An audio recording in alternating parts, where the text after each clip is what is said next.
So what better inheritance is there to give a family member than that? Okay, so item number 5. Anybody here make a conversion in 2010? Anybody here do a rollover to a Roth in 2010? Okay, good. A couple people did. You have the opportunity to basically take half of the reportable income for that rollover and shove it forward into 2011 and the other half into 2012. But again, if the rollover doesn't work for you, you don't have to do anything. You can recharacterize back and not pay any tax. So I think what the government has been trying to do here is basically say, we're going to give people an incentive to take a look at Roth IRAs this year and to do something. And I've had clients do multiple Roth IRAs. I guess if you can imagine with the passion I've got for this, if you were my client, you'd be hearing about Roth IRAs on a regular basis. In fact, I've encouraged some clients to get into private equity investments, and we hope those will work out well. But guess what? Once you do that private equity investment and you hold it for a while, it can then be subject to discounts for lack of marketability, for minority interest, for the fact that the company probably isn't performing exactly the way they thought they were going to do, and appraisers really discount the heck out of investments when those things happen. So there have been some wonderful opportunities for people to get private equity investments moved over to Roth IRAs and not pay much tax on them. Okay, item number 6. Any income taxes that are paid on a Roth IRA conversion are free from state and federal estate taxes, thus augmenting the true value of an individual's estate.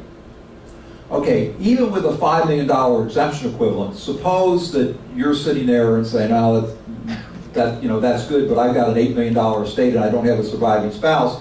Well, if somebody in that position has like $3 million in an IRA and they roll it over to a Roth and pay the equivalent of 40% state and federal taxes, 40% times $3 million is $1.2 million, they will reduce their $8 million estate from $8 million down to $6.8 million, and thereby have less exposure for federal estate taxes. So the payment of income taxes on a Roth IRA rollover is not a bad thing. You're taking money out of an estate that's going to have to at some point be used for the payment of income taxes in any event, and you're taking something away that the government cannot then come back and get for federal estate taxes. So there's an advantage there for people who have very large estates to prematurely paying income taxes. Okay, item number 7, taxpayers do not need to take money from a Roth IRA for living expenses benefit from the fact that there's no requirement of minimum distribution. And we talked about this, that when you get the money in the Roth, it's there, and it's there for you to use when you want it, if you want to use it during your lifetime.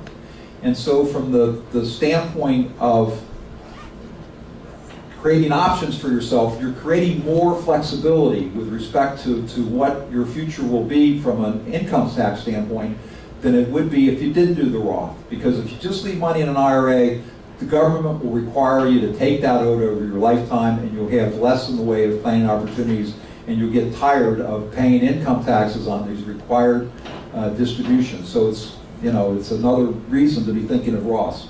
Item number 8, the Roth continues to be a protected asset just like a traditional IRA. I am from the state of Ohio. I'm licensed in Florida and Kentucky, and I can tell you those 3 states all treat Roth IRAs the same as regular IRAs.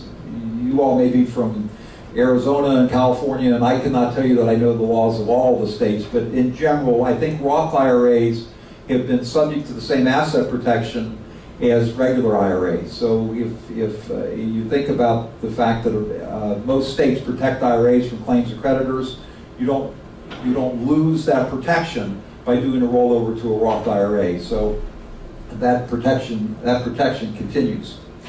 Okay, the tax advantage of Roth will not go away. One of the things that my wife and I observed when we went to China on a cruise was that in China the required retirement age for women is 50 and for men is 55. Can you imagine what it would be like in this country in terms of what our unemployment would be if we had those kind of required retirement ages? I mean, we'd be killing ourselves in terms of looking for employees. It'd be unbelievable. But obviously China's a different situation. But It makes me think of how blessed we are in the United States to have the freedom of working as long as we want to and not be worried about retirement.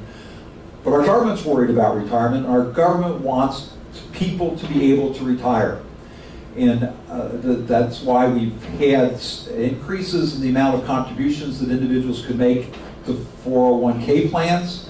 It's why we've had this idea of Roth IRAs and people being able to do things in terms of getting money set aside that would be forever tax-free.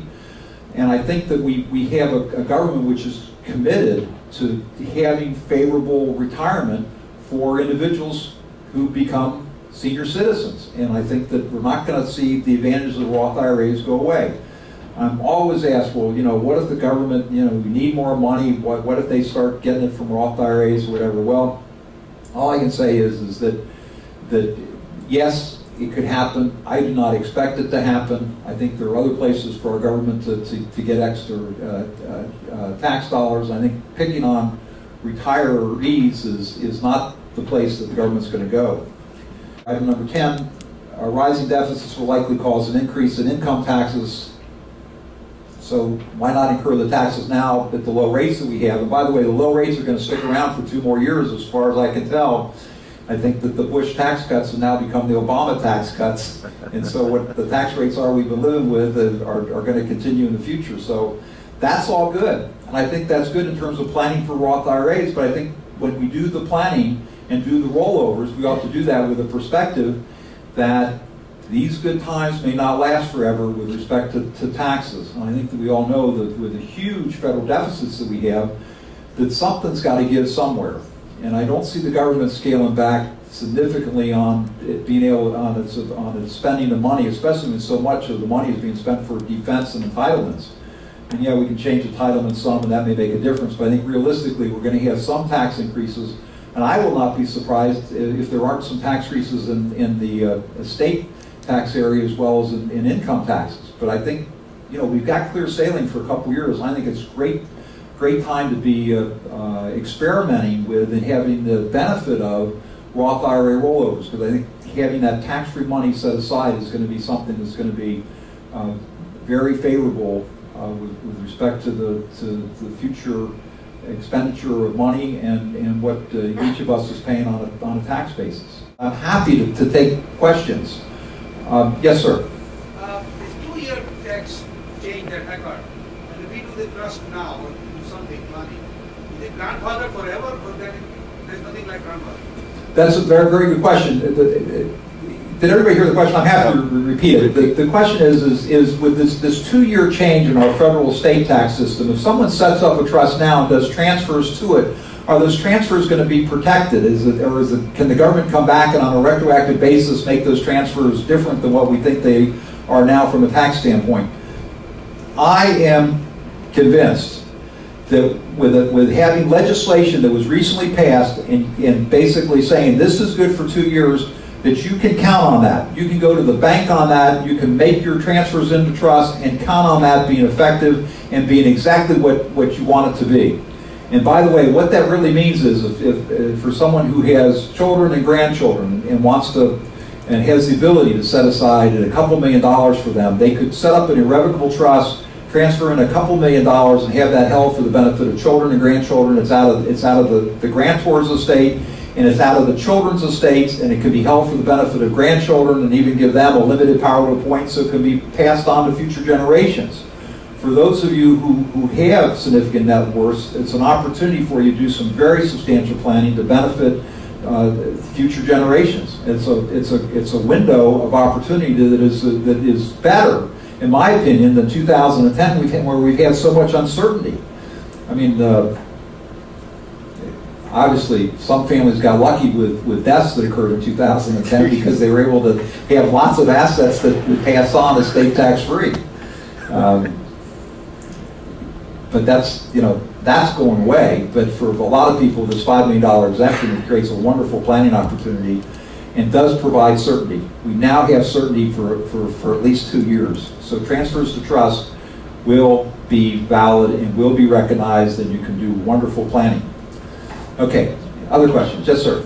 Is there a limit on the number of individual Roth IRAs that an individual can own? Is there a limit on the number of excuse me, is there a limit on the number of individual Roth IRAs that a person can have? And the answer to that is no. And I will tell you that I'm testing that with some clients. We're doing lots of Roth IRAs, and there is no limit.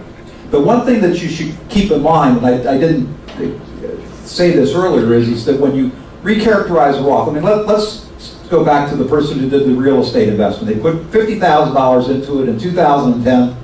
They get into 2011, and the thing just isn't doing well. And even though it was only $20,000 to begin with, they go back and they get it appraised again and recharacterize it back to a regular IRA, and they wait for 30 days. You've got to wait for 30 days after doing the recharacterization. They get it appraised again, and this time the appraisal comes in at $2,000. They think, well, shoot, if it was a good $50,000 investment, it's going to even be better at $2,000. They can then do a rollover again. So even with the same property, you can do multiple rollovers. It's just that after you've done a recharacterization, you have to wait until the later of the next year or 30 days. So for somebody who did a rollover in 2010, if they did a recharacterization in late October, they could do a rollover again early in 2011. If they waited until 2011 to do a recharacterization, they could do a rollover again 30 days later. Yes? For the IRAs, is there any way you could leverage that money? Let's say you've got, like we had discussed, 100K in an IRA. Can you leverage that over a lifetime in any other way to get more effect instead of that money just sitting there and earning 10% or whatever it's earning?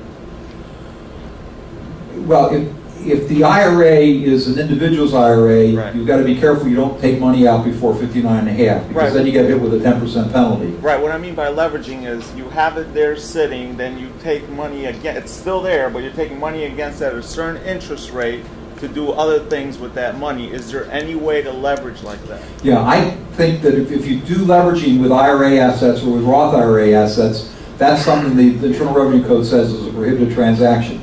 Now, there are some exceptions if someone is A, disabled, or B, is taking money out for a first-time home purchase. You know, there are some very specific things that are available on that. But generally, the rule is thou shalt not use an IRA account or a Roth IRA account as collateral for a loan. That is a no-no. Yes, sir? If I work till 70.5, am I required for a minimum distribution at that time, or can I, if I keep working, I won't have to get a distribution from a traditional IRA? Is that correct? If you are age 70.5 and you continue to work, there's no relief for you at all with respect to IRAs. The relief obviously is for everybody with Roth IRAs, and that is there's no required minimum distribution regardless of what your age is. It's only if it's an inherited Roth that you get into the required distributions that can be based on age. Yes, sir? If you put money into an IRA, a traditional IRA after tax, due to not being eligible for the tax deferral, and you switch that over into a Roth, would you then only be liable to the tax on any increase that would therefore be, or is there some other tax on that money that was actually taxed initially? The question is if you have put after-tax dollars into an IRA, and some people do that because they're putting in more than they're qualified with respect to an income tax deduction. So they put in after-tax dollars to build up money in the IRA that would be tax deferred, and now they roll that all over to a Roth. What is the tax effect? The concept is that you are taxed on a prorated portion. So if you put $50,000 on an after-tax basis into an IRA, and you have another $50,000, part of which represents growth and part of which represents other tax-deductible contributions. You roll the whole thing over, you pay tax on only half of it, which would happen to be the $50,000. So there are rules that govern that.